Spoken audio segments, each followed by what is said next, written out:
그리스도교와 인종주의 또는 신종주의 같은 것도 얘기 좀 해보고 싶은데요. 그리스도교도 아마 인종주의에 엄청나게 한편으로는 도왔을 것 같아요. 그리스도교는 되게 인종적으로 자유로운 종교, 그리고 포괄적인 종교라는 우리가 선입견이 있는데 사실은 초기 기독교인들이 인종적 사고를 하고 있었다.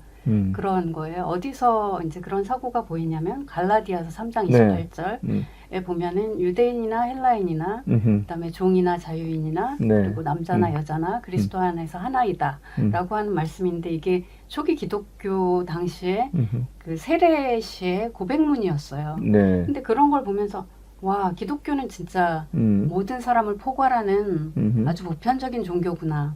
이런 이제 해석을 하게 되는 거죠. 그리고 그것이 기독교라고 생각을 해왔는데 최근에 이제 어떤 백인 비판적인 이제 학자들이 주장을 한 것은 뭐냐면 그렇게 해석하는 것 자체가 굉장히 반유대적인 해석이다라는 주장을 하게 됐어요. 왜냐하면 우리 기독교는 유대교인 타자와는 다르게 굉장히 보편적인 종교다. 모든 일을 포함한. 그 대신 유대교는 할례를 받아야만 되고 율법을 지켜야만 되고 굉장히 폐쇄적인 그런 종교이다라는 도식을 지금까지 가져오게 된 거예요. 그 효과는 뭐냐 하면 그래서 반유대주의가 생겨나게 된 거죠. 이게 직접적인 성서 해석도 아니고 이제 성서에 근거한 기독교 자기 정체성을 이해하는 과정에서 유대교를 타자화하면서 이제 반유대주의가 이제 생겨나게 됐는데 사실은 유대인도 헬라인도 아니라는 것은 우리는 포괄적인 종교라는 주장이 아니고 우리는 제3의 인종이라는 그런 주장이다라고 하는 그러한 또 이제 연구들이 있게 되었어요. 그러니까 이것도 저것도 아니다라는 것은 우리는 모두를 포함한다라고 해석을 할 수도 있지만 이것도 A도 B도 아니고 우리는 3이다. A, B, C죠. C다라고 하는 그러한 이제 인종적인 그게 인종적인 사고라고 하는 이제 그러한 주장들을 하게 된 거죠. 그러니까 여전히 포괄적인 것 같지만 인종주의의 틀을 못 벗어나 것으로 볼 수 있다는 거죠. 기독교는 굉장히 보편적인 종교이고 포용적인 종교이다라고 하면서 그러한 사상이 식민주의를 유럽의 식민주의를 받쳐주는 뒷받쳐주는 역할을 했고 그래서 기독교는 굉장히 세계적인 보편적인 종교고 그래서 식민지화된 그 땅의 사람들은 다 기독교를 받아들여야 돼 이렇게 하는 식민주의까지 이제 생겨나게 된 거죠. 그러니까 기독교가 훨씬 더 우월한 종교다. 예, 앞에 너희들보다는 훨씬 더 그렇게 본다는 거죠. 그것 자체가 사실은 인종주의일 수 있다는 거죠. 그리스도교인들이 제일 먼저 읽는 성서 중 하나가 마태복음이잖아요. 제일 쉽고 제일 앞에 있으니까 마태복음 보면은 로마 제국이 유대인들한테 주었던 그 종교 자유화를 이렇게 이제 거둬들이면서 군인들을 보내서 예루살렘 성전 이렇게 다 무너뜨리고 할 때 유대인들도 그렇고 그때 유대인의 한 종파로 있었던 그 유대인 중의 그 기독교 예수를 따르는 사람들이 다 살아남을 국리를 해야 되면 하는데 서로 이제 삿대질하는 일이 생기잖아요. 그러겠죠. 서로 이렇게 정화 운동이 생기고 하니까 그래서 기독교인들이 다들 보면은 유대인들처럼 되지 말라. 우리는 로마한테는 우리는 쟤네들처럼 뭐 이렇게 저항적이지 않고 우리는 이렇게 착한 사람들이요. 이런 그 뉘앙스 나오는 글이 마태에 참 많고 땅끝까지 가서 그 아버지와 아들과 그 성령의 이름으로 세례를 주고 제자를 삼으라.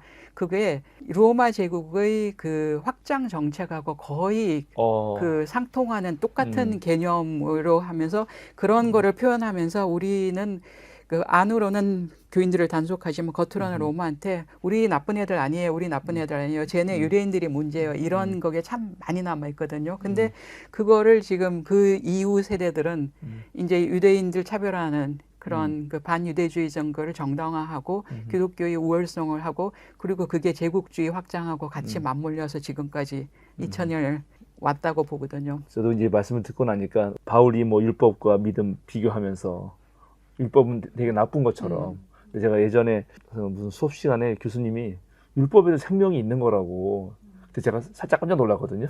아주 어릴 때 율법은 그건 사람을 옥죄는 거고 나쁜 거고 그렇게만 생각하기 쉬운 거죠. 바로 이제 그런 것이 하나가 자기를 이렇게 정체화하면서 타자를 또 전체를 다 그냥 내리까는 뭐 그런 식의 일들이 생긴다는 거죠. 그러면 이제 그리스도교가 도대체 이 인종주의에 어떻게 정말 좀 해방적인 자원이 된다 그럴까? 뭘 어떻게 하면 좋을까요?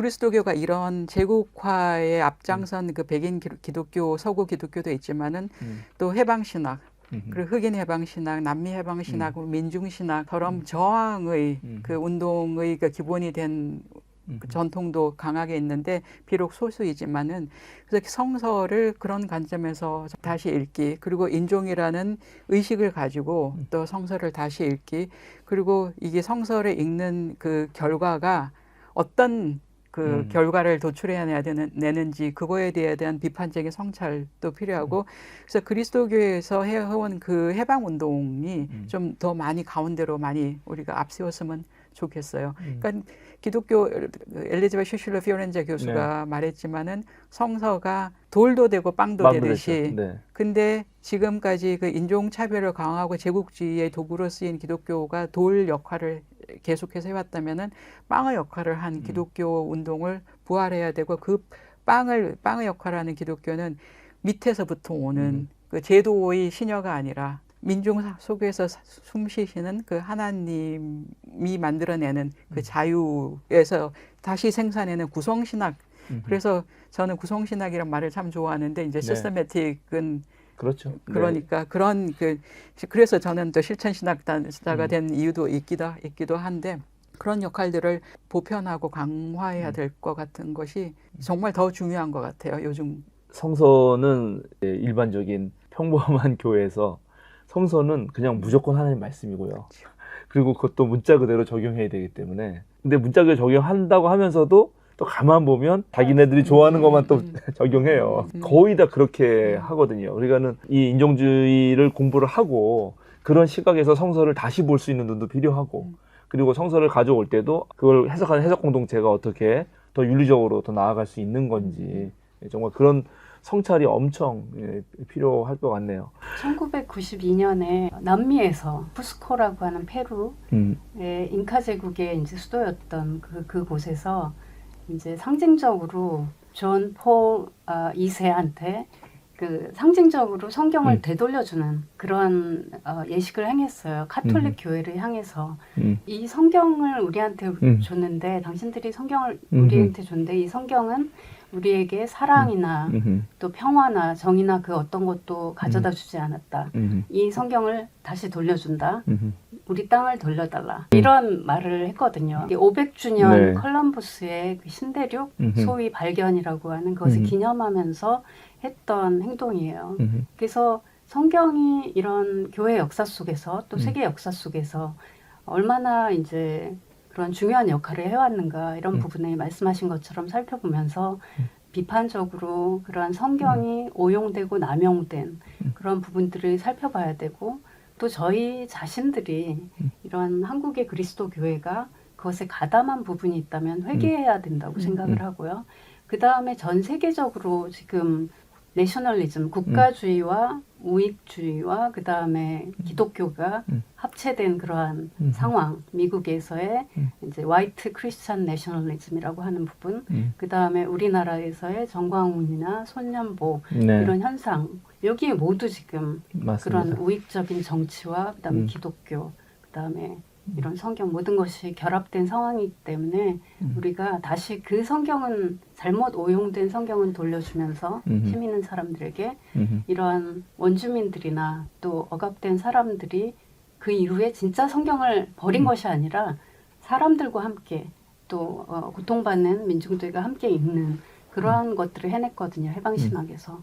그래서 저희도 그 오용된 성경과 성경 해석은 돌려주고 다시 이렇게 회개하면서 함께 고통받는 사람들과 성경을 읽고 또 신학을 실천하는 그러한 일이 되어야 되지 않을까. 이제 해방신학이나 민중신학이나 우리가 거기서 배울 수 있는 아주 귀중한 거는 성경을 원전으로 놓고 이것을 우리 삶에 적용한다 이런 정도가 아니고, 사실은 양쪽 다 텍스트와 양쪽 다 콘텍스트 상황에서 서로 대화하면서 이것이 얼마나 우리 삶에 정말 옳게 쓰이는가에 대한 물음을 물어야 되는데, 한국 교회는 그런 게 사실은 매우 쉽지가 않은 그렇죠. 부분이 있고, 이미 전쟁 때도 사실은 뭐 한경재 목사 같은 사람 뭐 설교, 아니 뭐 그때 사실 뭐 거의 모든 목사가 설교할 때 뭐 붉은 용 얘기하면서 수두룩하게 나오거든요. 그런 것들이 전부 다 방금 말씀하신 국가와 그런 잘못된 것들이 다 결합되는 거죠.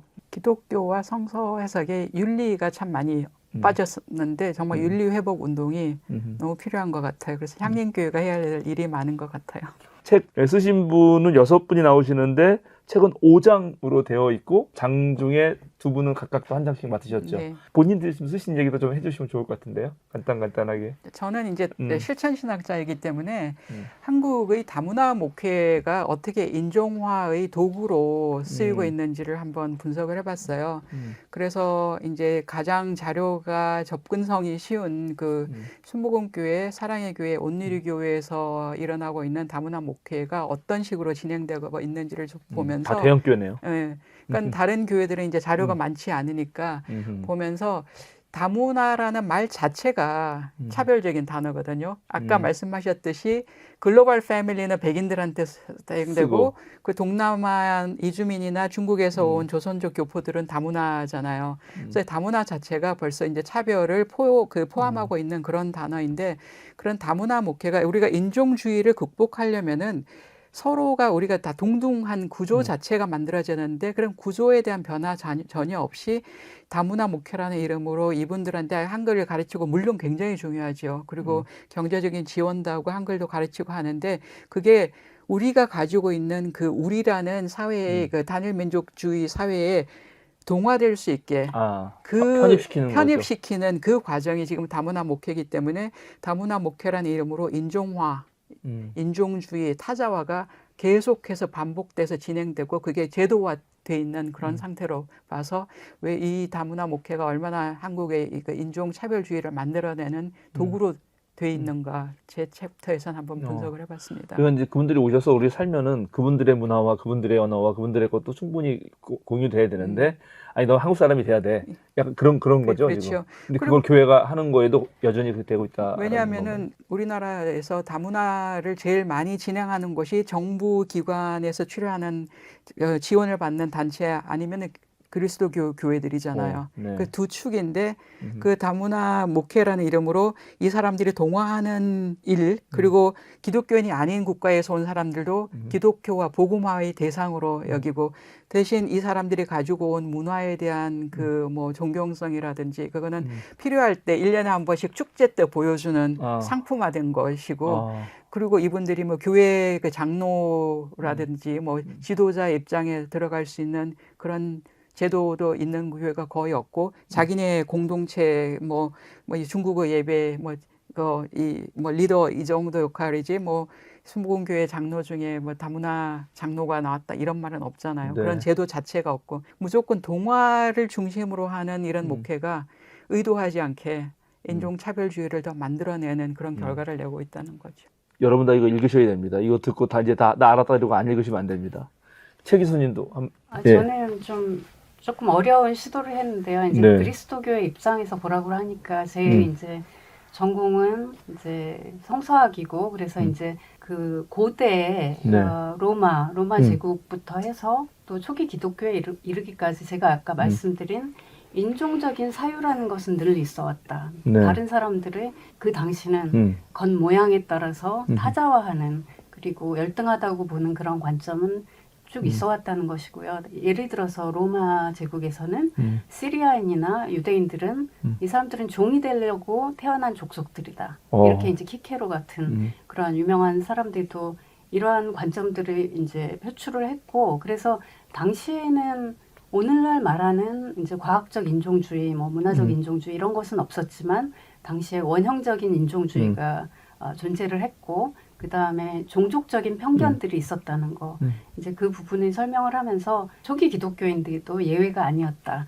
우리 이제 서구 중심의 기독교는 이 초기 기독교인들을 아까 말씀드린 대로 보편적인 그러한 종교로 보는 경향이 있지만 이 기독교 자체도 로마 제국 안에서 자신의 정체성을 수립하기 위해서 유대인들을 타자화하면서 아까 마태복음 예도 들어주셨는데 그러한 부분들이 나타나고 있는데 이 성서신학은 초기 그리스도교뿐만이 아니라 유대교도 사실은 굉장히 보편적이고 획일적인 종교로 만드는데 기여를 해왔어요. 유대인이 누구인가라고 할 때 굉장히 여러 질문들이 있을 수 있고 또 그들 자신들은 복합적인 정체성을 가질 수가 있었거든요. 예를 들면 뭐 이집트에 사는 이디오피아에서 난 로마계 유대인 여러 복합적인 그런 정체성을 가진 사람들이었는데 오늘날 이스라엘 친이스라엘적이고 그다음에 시온주의적인 그런 관점들이 작용을 했다고 봐요. 그리고 이제 서구 그리스도교적인 관점들이 작용을 해서 유대인들이 굉장히 획일적이고 그리고 고대의 유대인들과 오늘날의 유대인들은 동일선상에 있는 사람들로 보는 그러함으로써 이제 시온주의를 지지하는 그런 해석들에 기여를 해왔다고 이제 저는 주장을 하는 것이고 그런 면에서 그럼 예를 들어서 갈릴리인들과 유대인들은 똑같은 유대인들이었는가 네. 이제 이런 부분들을 질문을 하고 그 부분과 함께 북한과 남한은 단일 민족이라는 이데올로기 하에서 한 민족인데 그러면 이 갈릴리와 유대의 관계 그리고 북한과 남한의 관계는 어떠한 연관성이 있는가 이런 좀 실험적인 그런 시도를 하면서 인종이라는 것은 인종주의적인 사고라는 것은 시대에 따라서 정학적인 상황이나 국제 정치의 상황에 따라서 변화하는 것이다. 계속해서 구성되는 것이다. 이런 부분에 말하려고 해봤습니다. 그 북한 한국 얘기하시니까는 우리 이제 한국에 또 많은 그리스도인들이 또는 교회가 북한 선교 이런 거 하려고 하면서 마치 북한에는 전혀 그리스도교 신앙이 없는 것처럼 말하는 경우 되게 많거든요.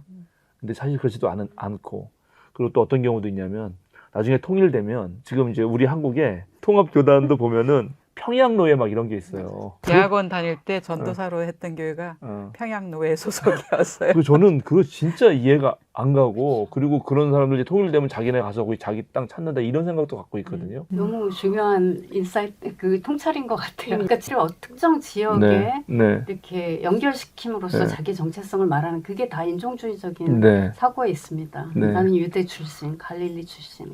예수님은 유대인이면서도 갈릴리인이었고 또 유대 지역에 사는 사람은 아니었으니까 예수님의 제자들도 그렇고.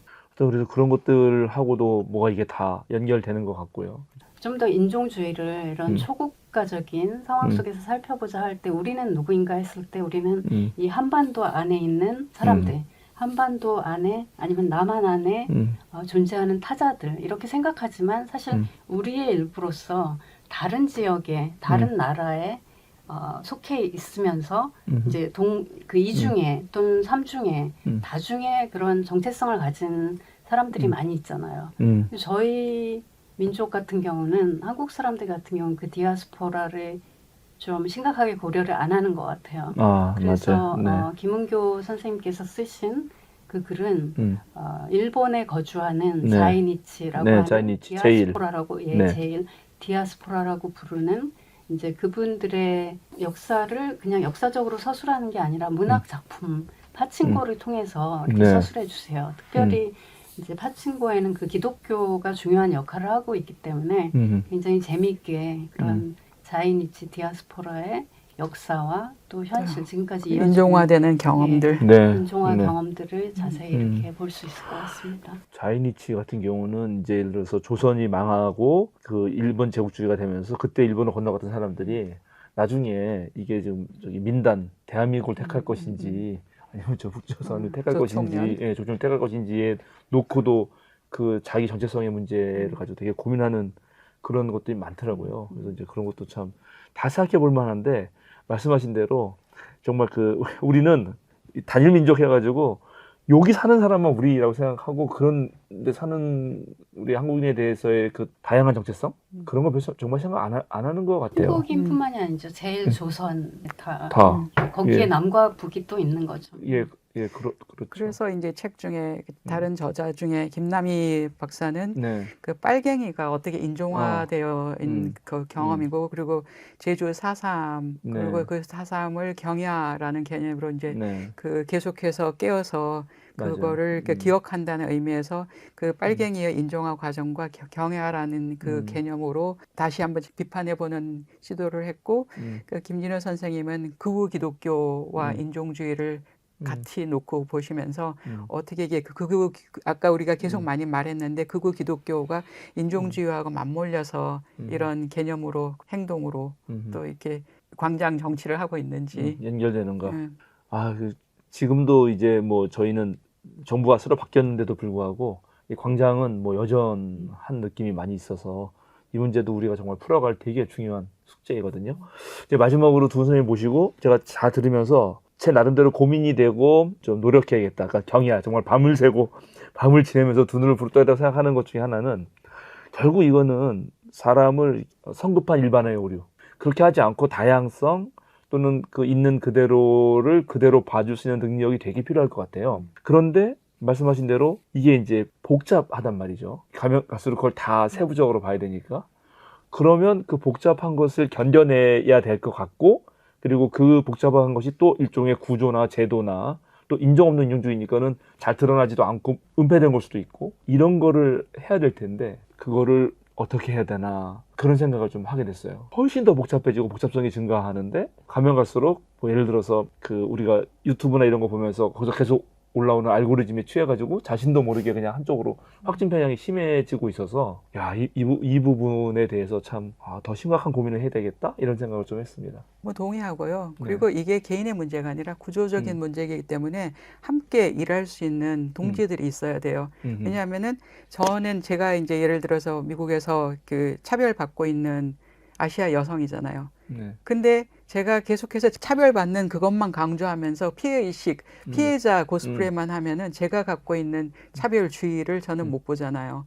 그리고 그거를 제가 갖고 있는 그 아이덴티티를 저의 지위를 향상시키기 위해서 이용할 수 있는 가능성이 있는데 이게 같이 깨어있는 동지들이 함께 있으면은 그걸 서로 지적해 줄 수 있는 거 있고 이게 개인의 문제가 아니라 구조적인 문제라는 같이 힘을 합할 수 있는 그런 게 있고 그러면 우리 인종주의나 이런 것도 계속 시대를 따라서 이제 다른 모양이 변하는데 저의 정체성도 한국에서 살고 유학생으로 미국 가기 전까지는 그냥 경상북도 포항시에서 학교 열심히 성실하게 다니던 그런 고등학생으로 서울의 대학원 여학생이었는데 80년대 문화를 가지고 시대를 지나긴 했지만은 미국 가서 제가 받는 차별도 있지만은 목사가 되고 교수가 되고 또 학장도 그 아시아계 여성으로 신학대학 처음으로 학장하고 이러면서 제가 가지고 있는 너무나 막강한 힘도 있었는데 제가 그걸 인정하지 않고 제가 갖고 있는 차별만 강조한다면은 그것도 너무 문제이기 때문에 우리의 이 정체성이라는 것도 한 면만 가지고 있는 게 아니라 여러 면을 동시에 가지고 있는 거에 대한 의식을 가지고 살지 않으면은 우리가 피해의식, 민족주의 그거를 반복하는 꼴밖에 안 되는 거죠. 미국에 있다가 이제 한국에 오니 잠시 이렇게 오면 제일 편한 게 아무도 저를 바라보지 않아요. 그건 뭐냐면 여기서 숨 쉬고 내가 길거리를 걸어가도 눈에 안 띄어요. 그런 편안함이 자연스러운 거잖아요. 근데 미국에서는 눈에 안 띄어요. 근데 부자연스럽게 그 눈에 안 띄는 게 시끄럽게 눈에 안 띄어요. 뭐냐면 여기 우리 뭐 백인 모두가 있는 자리에 저 혼자 초대가 됐어요. 다양성을 위해서. 그러면 저는 되게 보이지 않는 존재인데 제 존재가 너무 시끄럽게 존재가 되는 거죠. 그 비가시적인 존재라는 것이 이렇게 편안함일 때가 있고 내가 여기 속해 있을 때는 굉장히 편안하고 정말 자연스러운데 그런 불편한 자리에 있을 때 나 혼자일 때 어려운 것이 있잖아요. 그래서 그런 부분에 차별이라는 그런 말씀으로 해주셨는데 그것은 우리의 공통된 이제 타자화된 경험이고 또 집단화돼서 내가 한국 사람이 아니라 너 아시아 여자야 라고 하면서 특별히 또 취급받고 그러다가 제가 그쪽에 가서는 또 제가 경험을 하는 게 왜 내가 인종적으로 차별을 받는 것에 대해서 분노를 하면서 그러나 다른 사람의 차별에 대해서는 그냥 아무 질문도 던지지 않는가. 처음에 저의 이제 미국에서의 경험은 그거였어요. 그래서 옆에 보니까 내가 받는 인종차별은 분노해야 되고 내 옆에 성소수자 내가 지금 처음 마주하는 이 사람이 느끼고 경험할 그 차별에는 내가 왜 침묵하는가. 그렇게 하다 보니까 지금 이 자리에 이 공간에 가장 보이지 않고 가장 그 목소리가 들려지지 않은 사람은 누구인가 라는 것을 늘 주시를 하게 되고 제 연구에서도 텍스트 안에서든 아니면 그 텍스트를 공부하는 그러한 아카데미 안에서든 공동체 안에서든 누구의 목소리가 가장 들려지지 않는가 고민을 하게 되고 그 목소리를 들으려고 하고 옆에 좀 그 시끄러운 존재성이 없는 그 사람 옆에 있으려고 하고 이런 부분들이 이제 학문적인 삶을 여정을 인도했던 것 같아요. 그래서 한국에 오면 또 그것이 달라질 것 같고 좀 불편한 자리로 나가야 되지 않을까? 그래서 뭐 팔레스타인 그 집회에도 나가고 성소수자 퀴어 퍼레이드에도 나가고 이제 그런 작은 노력들이 우리의 눈을 열어줄 것이라고 생각을 합니다. 불편한데도 불구하고 나아가는 거, 불확실한데도 불구하고 몸을 던지는 거야말로 사실은 그리스도교 신앙의 특징으로 저는 좀 알고 있는데 그런 말씀들 너무 잘 해주신 것 같고 박노해 시인이 예전에 쓴 시 중에 이불 호청을 꼬매면서 아픈 각성의 바늘을 찌른다 하는 그 구절이 나오는 시가 있어요. 자기는 그 노동자로서 거기서 엄청 싸우는데 집에 와서는 완전 군주처럼 차려주는 밥 먹고 그러면서 이불 호청을 꼬매면서 바늘에 찔리면서 아픈 각성의 바늘을 찌른다고 그런 말들 한 것들이 많이 기억이 나고 말씀대로 나도 얼마든지 정말 차별주의자가 될 수 있다. 정말 선량한 차별주의자라는 책도 있듯이 될 수 있고 그거를 서로 지지하고 또 비판적 살펴주는 친구와 그리고 소리 없는 사람들 곁으로 나아가야 되고 특히 한국은 이제 인종주의가 아주 독특한 상황에서 지금 너무 말 안 되고 있으니까는 그거를 잘 소개해주는 책으로서 그리고 한번 진지하게 읽어보면 되게 좋을 것 같습니다. 이 책에는 여성 저자가 더 많습니다. 또 여성이 더 많고 한국에서의 기독교 담론이나 어떤 그룹에 가든지 저희 같은 사람들이 오면은 이렇게 한번 숨을 깊이 들이쉬어야 되는데 이제 이 그룹 같이 공부하는 그룹 두 번째 시리즈에도 또 이제 여성 우리 저자들이 많이 있고요. 그것은 그냥 저희가 여자이기 때문에 이것은 페미니스트 뭐 책이다 이런 게 아니라 이제 좀 더 다른 그런 관점들이 서로 이제 교감하는 가운데 연대하는 가운데 이렇게 들어가 있기 때문에 좀 특별히 이 책이 중요하다고 생각하고 그리고 그래서 캡사이 신학 이제 향림교회에서 저희들이 초대해 주신 것을 감사드립니다. 네. 저희가 너무 고맙습니다. 아니, 저희가 갑자기 정말 세계적인 방송이 됐어요, 지금. 막 세계에서 막 이거 찍으러 막 한국에 오시는 거니까는 엄청난 유튜브 채널이 됐고요. 한국 기독교 너무 남성적이에요. 그 총회 같은 데 가잖아요. 그러면 다 검은 옷 입고 남자들만 쫙 있어. 그냥 조폭 같은 느낌이 딱 들어요. 기장도요? 기장도 마찬가지예요. 기장도 어쨌든 압도적으로 남자가 많아요. 물론 그래서 일부러라도 여성 목회자를 파견해야 된다라는 게 있어서 대표는 노회에서 뽑으니까 투표로 뽑는데 다 남자가 뽑혀요. 그리고 그래서 한 명을 여성을 일부러 넣어야지만 되는 정도예요. 그건 아직도 너무 심하고요. 그리고 제가 나온 신학교도 교수들 다 남자만 많아요. 제가 나온 학교도 그렇습니다. 우리가 같은 학교를 나왔는데 한 번은 드류 신학교에서 교수님들이 한국에 열 몇 분 오셨거든요. 남자 교수님 딱 한 분, 그 한국계 남자 이효동 교수님, 그분 하시고 다 여자 선생님 뭐 이렇게 오셔가지고 각 한국에 있는 신학대학 가면서 왜 여기는 이렇게 여자 교수가 없냐고 맨날 혼났대요. 예, 여러분 오늘 정말 많이 배웠습니다. 더 깊은 내용은 여러분 이 책을 꼭 나중에 사셔서 나오면 여러분 주문해 주시면 고맙겠고 다시 한번 우리 이보영 교수님, 최지영 교수님 감사드립니다. 감사합니다. 네, 감사합니다.